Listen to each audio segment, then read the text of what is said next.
What's up, 11 a.m.? How are we doing today? Hey, while we're all standing, let's just pray together. Jesus, thank you for every person you brought into this room today. It is not an accident or coincidence that each person is in here, and I pray that you would stretch us, move us, challenge us today through your ever-expansive gospel. In Jesus' name, amen. All right, look at somebody next to you, tell them, I'm getting in a group today, and sit down. And if you said that and then you don't get in a group, you just lied.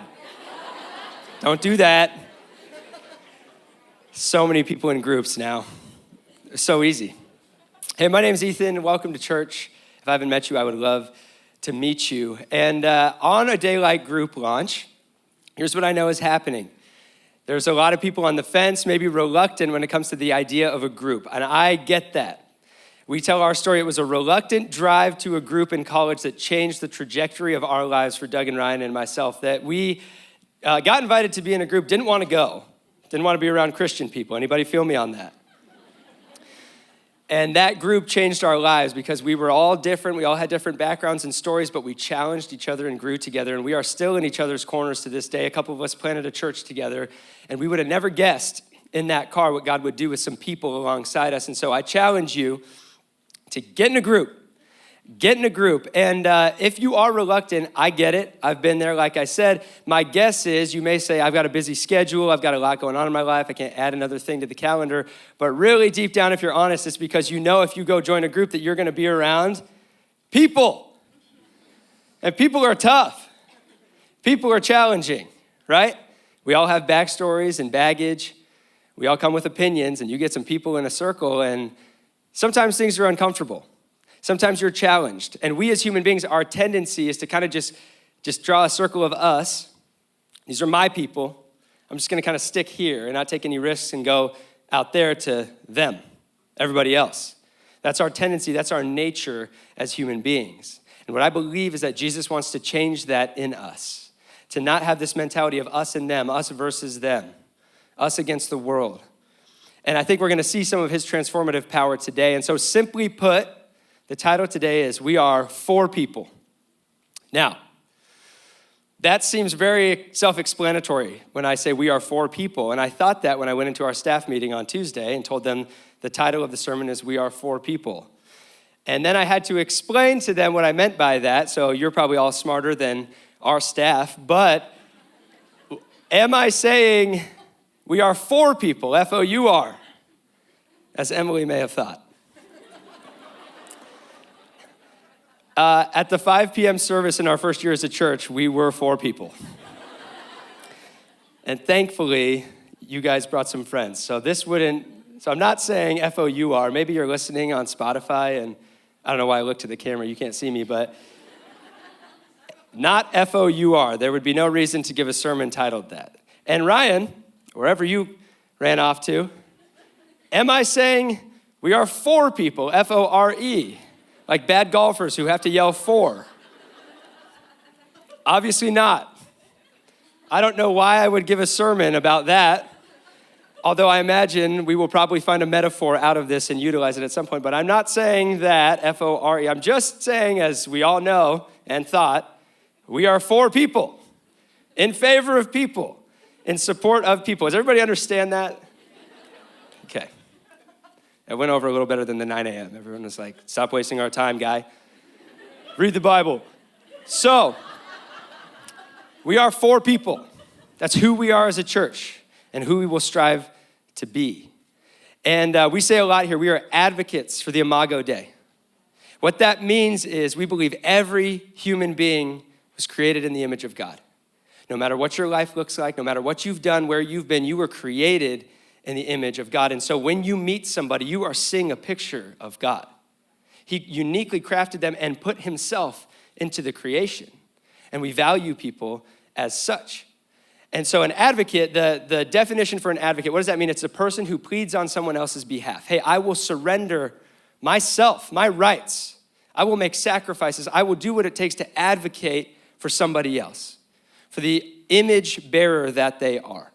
And I want to talk about that today in terms of other people, but for some of you in this room, Some of the other people conversation may be for another time, because today you may just need to hear the next 30 seconds that you are created in the image of God, that you bear his image. And maybe things you've done or the life you're living make you question that and think God wouldn't want anything to do with me. But I hope today that you hear that he made you. He didn't have to make you.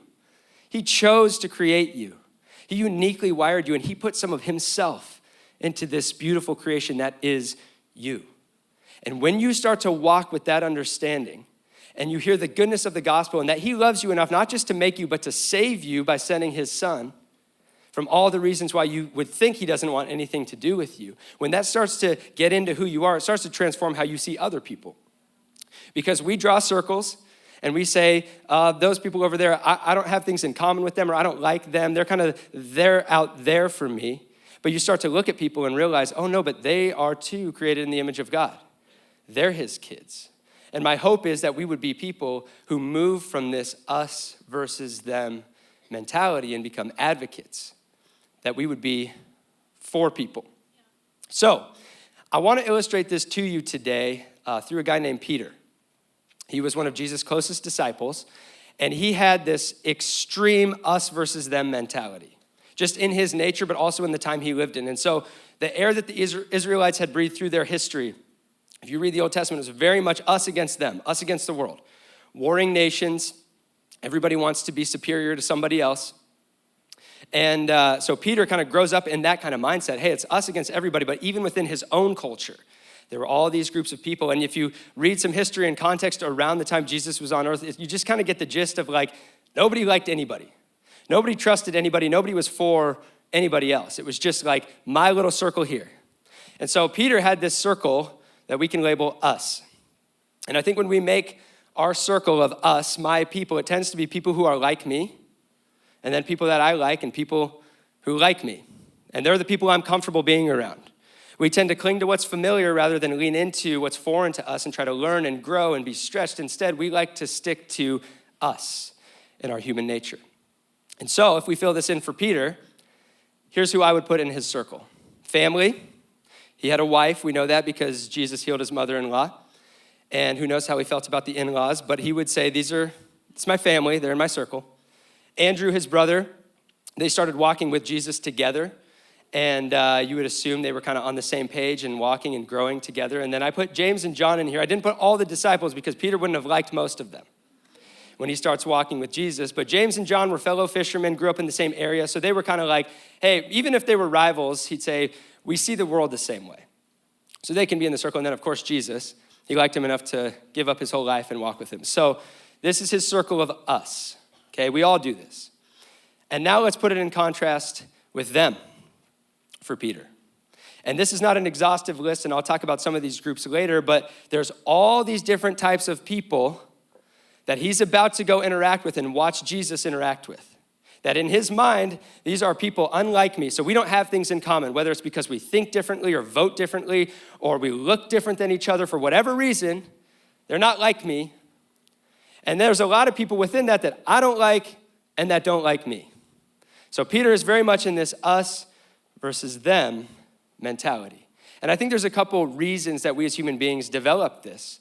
In a lot of ways, it comes out of a false sense of superiority. And we've seen this all through history where people will push somebody else down to lift themselves up and think, I'm better than them for whatever reason. Going completely against the idea that every human being is created in the image of God. But we see that. For some of us, maybe it's insecurity that somebody else brings out of us and we go, put them in the them category. I don't want to deal with them. We see their life on social media or we hear what they're up to and we just think, that makes me feel a certain way. A lot of times we draw these circles that has more to do with us than with them. For some of us, it's fear. We fear what we don't understand. We fear what we don't know. We fear what's different, and so we'd rather just cling to what's familiar. And maybe the most justifiable reason that people draw circles is pain, because there's people they've hurt me. A group of people or a person, they've hurt me, and so they're out there now. They had their chance, forget them. Us versus them. So Jesus starts taking these guys to school in this mentality. And he starts with an audience that most people in this culture would say, them. Don't go near them. You'll catch what they have. The sinners, right? So he calls this tax collector Matthew, and Peter would have been furious that Matthew joined the team because he was an enemy. He had betrayed his own people, and he'd be like, Jesus, what are you talking about? That guy's not coming with us. I'm not even gonna look at him. And then they go have a dinner party at Matthew's house, and a bunch of characters are there. And the disciples are uncomfortable, I'm sure, but the Pharisees, the ultimate us versus them mentality, they show up. And here's what happens. It says that the Pharisees saw this dinner going on. They asked the disciples, why does your teacher eat with tax collectors and sinners? And I think Peter, if he was asked that question at that time, would have been like, I don't know. I'm not on board with this. I get it. I'm asking the same question. And Jesus catches wind of this, and Jesus says, it is not the healthy who need a doctor, but the sick. But go and learn what this means. I desire mercy, not sacrifice. For I have not come to call the righteous, but sinners. Jesus starts expanding the circle. He starts going, oh, this isn't just for us in this little group here that think we have this figured out. This is expanding for you guys, the people that you're willing to associate with, the people that I'm going to call you to have dinner with. Jesus is expanding the circle. And he will continue to do this and take his disciples to school. And so, with that idea of going to school, I'm a logical person, and I thought that I maybe could illustrate what Jesus shows to his disciples through algebra. Anybody like algebra out there? It's a weird thing. It does feel like a weird thing to cheer for. I loved algebra in school because it was logical, and I could see the process and the solution, and it made sense to me. So maybe that's just how my brain works, and humor me if you're not into it. But let's go through some basics of algebra to see math of relationships with Jesus. So, are we all comfortable with this? A plus B equals C. Very simple algebra, right? Two variables and in a result when you add them together. Okay, now it's gonna get complicated.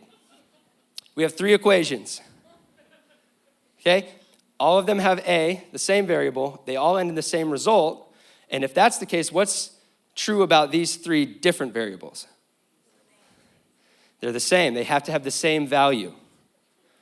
B equals D equals E, right? Everybody got that? If you're one of those people that's like, the second that letters became a part of math, I retired in 9th grade. And now they have apps for everything, so it doesn't matter that you didn't care about math. But maybe this will help you if you're still a little lost. Here's some numbers we can put to this. Katie, hit us with some numbers here. 1 plus B equals 4. B has to equal 3, right? Okay, 1 plus D, 1 plus E, they all equal the same result, so they all have to have the same value. We're all good. Class is cool with this. Now let's apply this to people. Here's what Jesus is showing his disciples. Okay, so you're gonna be the constant variable in this thing. You're gonna always be in this equation because it's gonna be you encountering other people, and there's gonna be a result of that relationship. So let's start with the easy one. You plus your friend. Somebody that's probably in your circle that you would say, yeah, that's my people. What does Jesus say about our friends? Greater love has no one than this, to lay down one's life for one's friends. So the result of you plus your friend is supposed to be love. 1 John 3:16 says, this is how we know what love is. Jesus laid down his life for us, and we ought to do the same for our brothers. Okay, so we're supposed to love our friends, and we would all hear that, and the disciples, Peter would be like, okay, James and John, they're okay. I can love them. Now Jesus starts to stretch them. What about your neighbor? What does Jesus say about your neighbor? Well, he's asked, what's the greatest commandment? He says, love God and love your neighbor as yourself. So the result of you plus your neighbor, love. And he starts stretching people because he gets asked the question when he says this, well, who's my neighbor? Who is that? In this kind of a culture, most of the people that live right around you are probably a lot like you. So Jesus tells this story to illustrate who a neighbor is through the Good Samaritan, right? And his audience did not like this story because the hero of the story was someone that they despised for racial and religious reasons. And in the story, he says it was the Samaritan who was the neighbor because he came alongside this man who'd been beaten and left on the side of the road, and he advocated for him. He, at his own expense, took care of this guy. He took him in. So that's what a neighbor looks like. And all of a sudden, the disciples are going, whoa, whoa, whoa, whoa, whoa. You're starting to stretch who I'm supposed to interact with and love, Jesus. People that might look differently than me and act differently than me and think differently than me, that's going to be a challenge. But of course, there is that group of people I don't have to love, right? Jesus, like the worst of the worst people, my enemies. What does Jesus say? He says, I tell you, love your enemies and pray for those who persecute you. Jesus was telling them, you have heard it said, this was taught out of the Old Testament. You've heard it said that you are to love your neighbor and hate your enemy. That you're licensed to have some people that you just hate. That was kind of the way of this time. And Jesus goes, but I tell you, the Son of God, I'm here now to tell you, no. Love your enemies. So the result of you plus your enemy is love.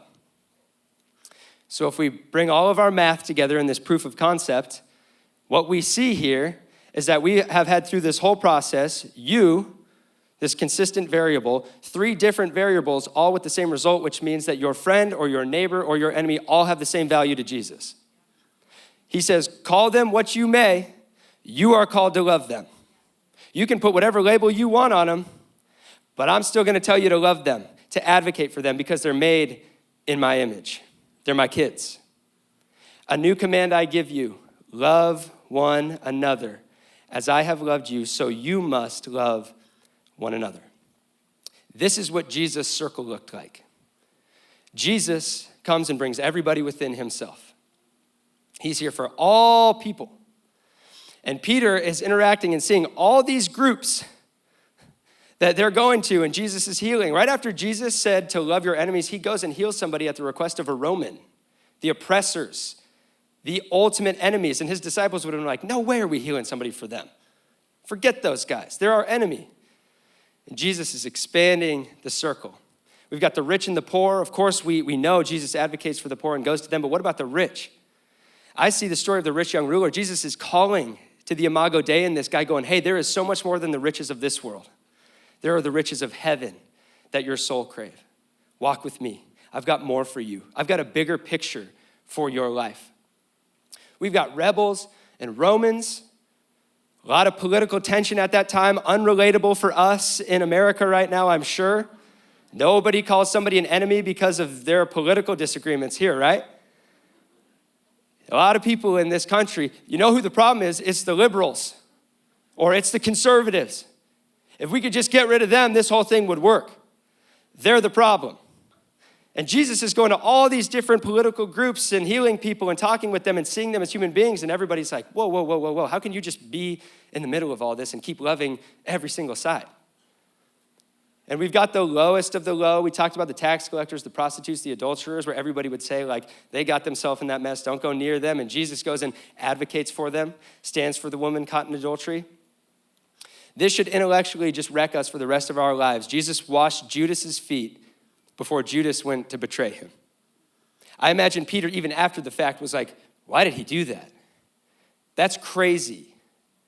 That guy was going to betray you and you washed his feet, and Jesus would go, he still bears my image. Women and children, these might be people that Peter wouldn't necessarily say, I'm like against them, but in this society, women were second-class citizens, children were thrown aside as nuisances. And Jesus comes and advocates for women unlike anybody ever has in the history of the world, brings them along with him.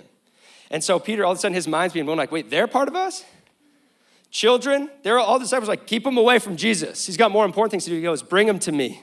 Learn from them. Treasure them. Inherit the kingdom like them. Widows, lepers, a people group that the religious had cast away from them and said, but not them. They can't be a part of this because they're unholy in this way that we call them unclean. And all through church history, we have grabbed hold of certain groups of people because of their lives and things we may disagree with or what we think and what they think, and we've said, okay, but not them. There are people, because of Christians, that feel unwelcome to walk into the church. And Jesus would go, no, bring them to me. He went and touched the lepers. He said, no, I make all of you clean. Bring them to me. Criminals, the people that we say they kind of had their chance. They screwed it up. And on the cross, there's a guy next to Jesus on his cross that goes, hey, you shouldn't be here, but I should. I deserve to be here. Will you remember me wherever you're going? And Jesus goes, you will be with me today in paradise because right over here on my cross, I'm advocating for you. There's demon-possessed people who have gone down dark religious roads, and Jesus calls the darkness out of them and says, no, you're my kid. The enemy's not gonna have any hold on you any longer. Heck, Jesus advocates for dead people. People that can't even ask him to advocate for them. So he just raises them back to life. We've got ordinary people. You may feel you fall into this category of just kind of like, yeah, I'm just a normal person living my life. God probably doesn't have big plans for me. Probably how Peter felt. And Jesus goes, watch what I can do with a bunch of ordinary people when they catch hold of my gospel, when they realize that we are for people, that we have the best news in the world that we are going to take to everybody. And for Peter, this last group, this was his biggest struggle, the Gentiles. Peter had this idea that when the Messiah comes, he's coming for us, but certainly not for them. People from other nations, people of other races, people of other religions. And Jesus constantly challenges this in him.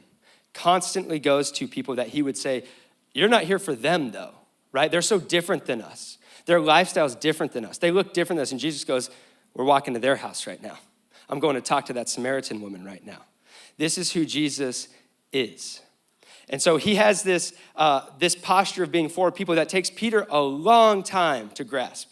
We'd like to think when Jesus walks out of the tomb that Peter's finally understood. But it's actually not until a ways into the book of Acts when the church has started, and Peter's one of the leaders, that we see this transformation take hold in Peter's heart. Because while he is leading the church with a lot of us, he's having this struggle, as a lot of the early church leaders are, about them, all the Gentiles, all the people from other nations, all the heathens, as they called them. And Peter has this moment, you can read about it, Acts chapter 10, where he has this encounter with God. And God reveals to him, hey, you have been playing this us versus them game for a long time, but that's not why my son was here. This is a bigger gospel than what you're willing to accept right now. And he starts to reveal to him all these rules and all these circles he's drawn, and blows them up. And at this time, there's a Roman, the enemy, the oppressors, that call for Peter because God says, hey, you need to get Peter to this house. And he tells Peter, you need to go. So Peter shows up to the house of some Roman people. The enemy, like I said, this had to have been the most uncomfortable, scary moment of his life. You think that showing up to a group or a hangout is kind of scary because there's going to be some people you don't know. Peter's walking behind enemy lines. And he walks into this place, and here's what happens. He gets there, and he says, you are well aware that it is against our law for a Jew to associate with or visit a Gentile. But God has shown me that I should not call anyone impure or unclean.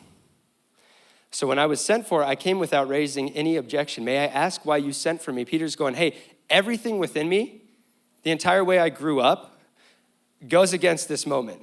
I shouldn't be here right now. If my friends hear about this, they're going to be throwing some serious shade my way. I shouldn't be with you guys. However, Jesus has shown me that there's something bigger going on here than us versus them. And so why'd you call for me? What do you want to know? And as Peter sits down at this table and has dinner with these people, I think that's what he realizes is, oh my gosh, these are people. They're very different than me. They have different backstories than me, but they're humans. And he tells them, they ask him about Jesus, and he tells them who Jesus was, and all of a sudden they're receptive, and the night starts with awkwardness and ends with the baptism service. And Peter, I envision him in these moments, like his life's flashing before his eyes, and he's just thinking, oh, that's right, like Jesus did bring women along with us. Oh, that's right, he did touch the lepers. Oh, that's right, he did talk to that Samaritan woman. Oh, that's right, he went to the Gentiles. Maybe the gospel is actually this big. And it comes really into this beautiful full circle moment because from here, Peter goes and people hear about this, and a lot of the people in his us circle are mad at him. Like, how dare you go there? Why would you be amongst those people? And there ends up being this council of all the bigwigs of the church, all the early church leaders in Jerusalem in Acts chapter 15. And they are talking about, what do we do with all of them? What do we do now? Because the gospel seems to be reaching beyond our little circle of us, and they're different than us. They have different cultures than us, different backgrounds than us. They look different than us. What do we do about this? And Peter, who was once the ultimate us versus them guy, gets up in front of the entire crowd, and here's what he says. Brothers, you know that some time ago God made a choice among you that the Gentiles might hear from my lips the message of the gospel and believe. You heard the story of me at the Romans house. God, who knows the heart, showed that he accepted them by giving the Holy Spirit to them just as he did to us. Here's the key. He did not discriminate between us and them, for he purified their hearts by faith. Finally, for Peter, it has clicked what Jesus was trying to show him all along, that it is not us versus them, it's us for them. If we're the people who knew Jesus and walked with him, now we are here for all of them. Everybody we've put in circles out there, we are here for them. And we take our cues from Jesus at this church, and that's why we are for people.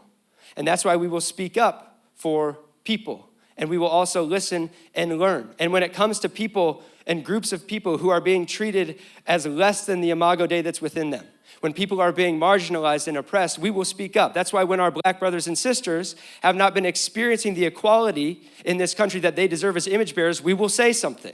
And that's why when our Asian brothers and sisters in the past year, because of ignorance from people who are misunderstanding a virus and putting people into a them category, that's why we will remind our Asian brothers and sisters, no, you bear the image of God. No, there is no place in this world and not in this family for us to divide and draw circles based on how we look. One of the most beautiful things that God has given us is the difference in how he made us, to see the flavor of him through each other. So we will be for people. And we will speak up when somebody needs to be spoken for. And maybe more importantly, we will ask questions and listen and learn from somebody else. We will hear their story and listen. So that's who we're going to be. Sounds awesome. Very challenging, like I said. In my own life, I have been on this journey now with Jesus for a while, and he always seems to keep expanding the circle. And just when I think I've got it, I'm like, oh, I've still got kind of an us versus them mentality about that person or that group of people. And I've learned in so many different ways, and I continue to. Ryan was very nice to say that I live this out really well, and I'm about to squash that because I have had to learn this lesson in so many hard ways. Maybe no more poignant for me than some time I spent in India. And we've talked about the three of us went and spent time with a pastor in India, and he's devoted to getting kids out of the red light district destiny and giving them a chance at life. And he goes into the red light district and he sits with prostitutes, these women who have been pushed into being sex workers and their children, and he brings food to them and prays for them and says, hey, you're created in the image of God.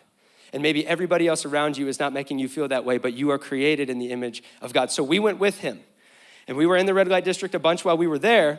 And the whole time, as we're like sitting in shacks with these women and we're praying for them and we're telling them about how much Jesus loves them, I'm thinking like, we're really doing this. Like we're living the gospel disciple life here. This is like the least of these in this culture, at the lowest of the caste system, in this horrible socioeconomic status, all these things at the bottom of the heap. And we're here, like patting myself on the back a little bit. And as we're there, we realize in the red light district, there's pimps around. The people who are fueling this awful, horrific reality. People behind this. And so in our noble, tough, young Christian guy mentality, we're talking at night, and we truly got to a place of like Batman, like vigilante, like, you know what would solve this problem? We just take those guys out. If we take them out, we'll solve the problem. And patting ourselves on the back, feeling noble about that, like, yeah, let's do that. And we're talking with Pastor Timothy, who's one of the most Christ-like people I've ever met, and he tells us when he goes into the red light district, he will look the pimps in the eye and talk to them and treat them as human beings. They know why he's there. He knows why they're there. But his hope and dream is that maybe even they could realize that they are created in the image of God. And the people around them are created in the image of God. And that goes against everything in me. I'm like, they're evil. Look at what they're doing. And he's like, yeah, but no kid grows up dreaming about oppressing people. They have a backstory. Maybe this was their only way in the red light district. Who knows? But call them what you want. You're called to love them. And so I'm like, all right, I'm going to pray for the pimps. Leaving India, like, God, just knock them off some donkeys. Do whatever you got to do. Now I figured it out. Now I've mastered not having an us versus them mentality, right?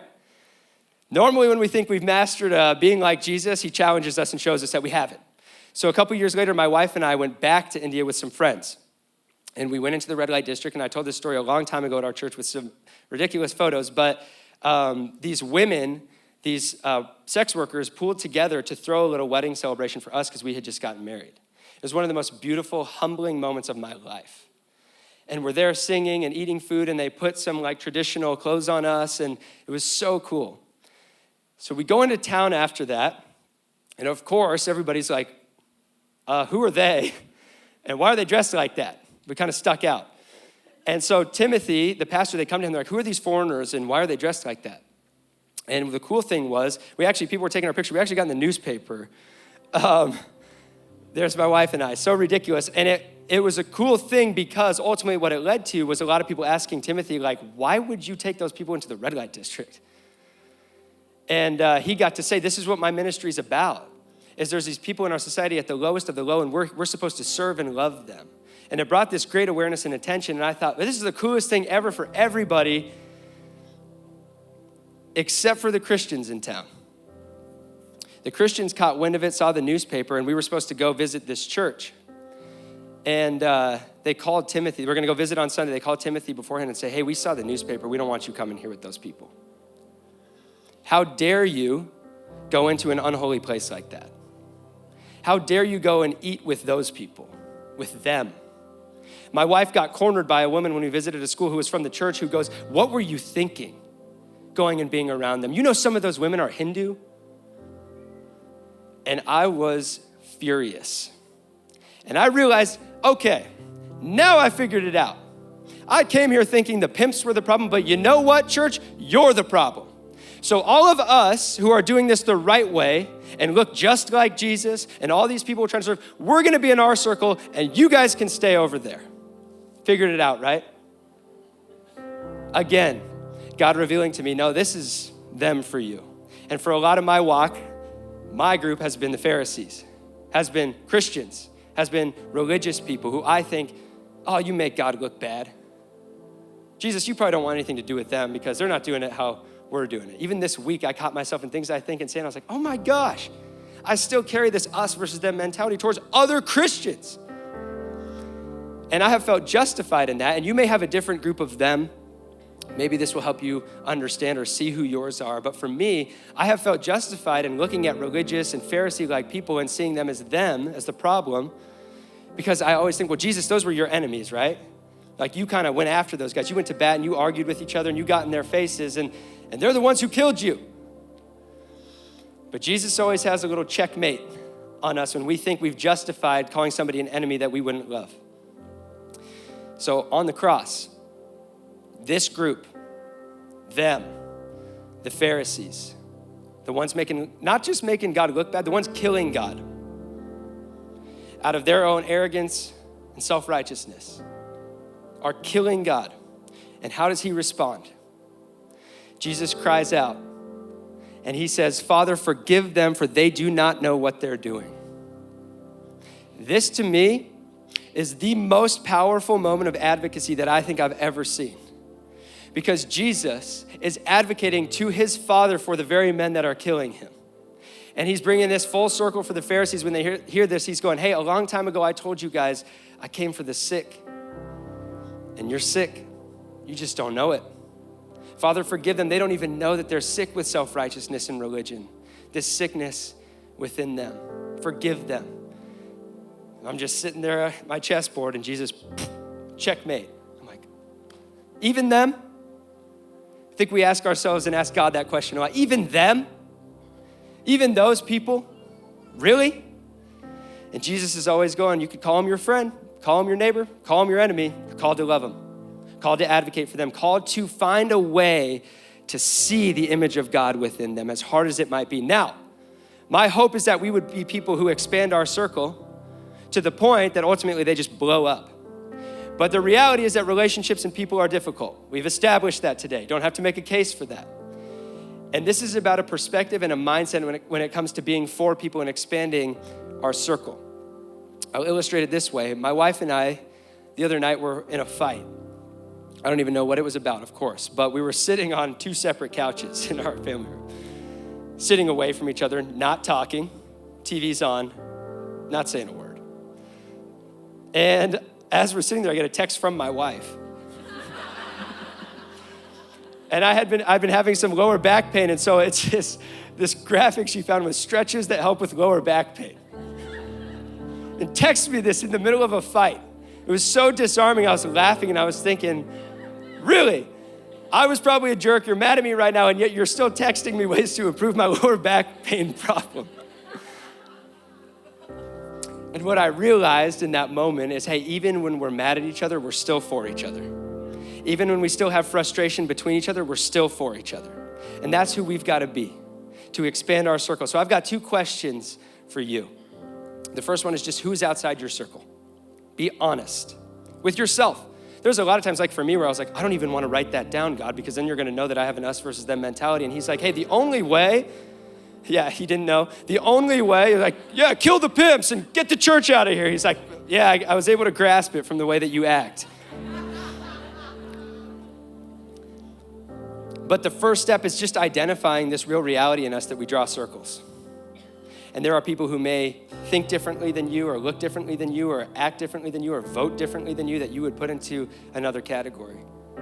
And so the question is first to identify them, and then start to realize maybe why, and maybe even take a leap of faith to try to grow. Maybe take a very literal note out of Peter's playbook and just go have a meal with somebody that you would put in that them circle.